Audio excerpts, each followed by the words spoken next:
Be honest. How many things have you started this year that no one even knows you quietly abandoned? Not because you couldn't do it, not because you weren't capable, but because you lost interest. This didn't start now. It started in your childhood. There's a moment you probably forgot, but it shaped you. You said something or wanted something, you got no reaction. Then your older sibling said something similar, and suddenly it mattered. And in that moment, you didn't complain. You adapted. You became quieter, more observant, more strategic. Because deep down you realized, I won't win by being the same. In psychology, this is called sibling differentiation. When identity is already taken, you don't compete. You reposition. So while they followed structure, you learned something else, how to move around it. That's why you feel this resistance when someone tries to control you.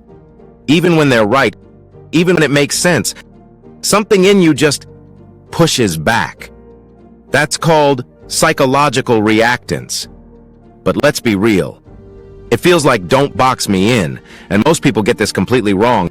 They think this makes you difficult, undisciplined, inconsistent. No, it makes you dangerous. Because while others were learning how to follow rules, you were learning how to read people. That's why you can walk into a room and instantly feel who's insecure, who's pretending, and who actually has power. But here's the uncomfortable truth. The same thing that gives you this edge is the same thing quietly holding you back. Because your brain is wired to chase stimulation, not structure.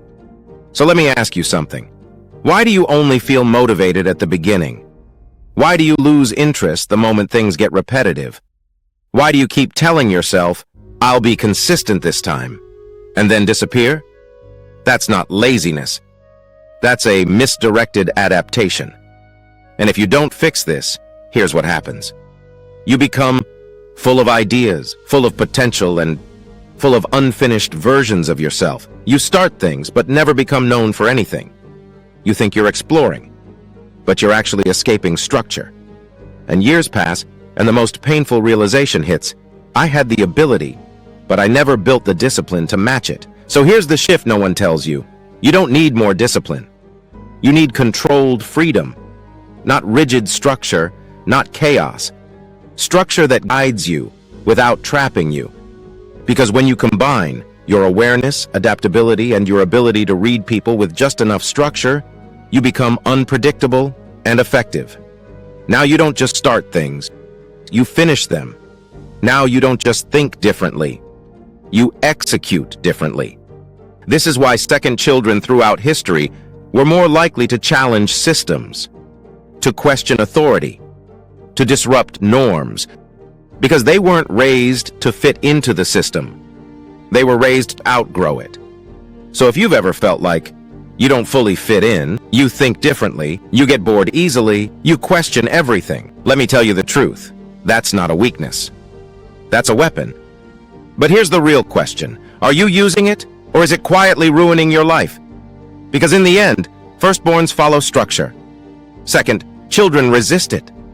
But the ones who win learn how to use structure without losing themselves. And when they do, they don't just adapt to the system. They become the ones who rewrite it.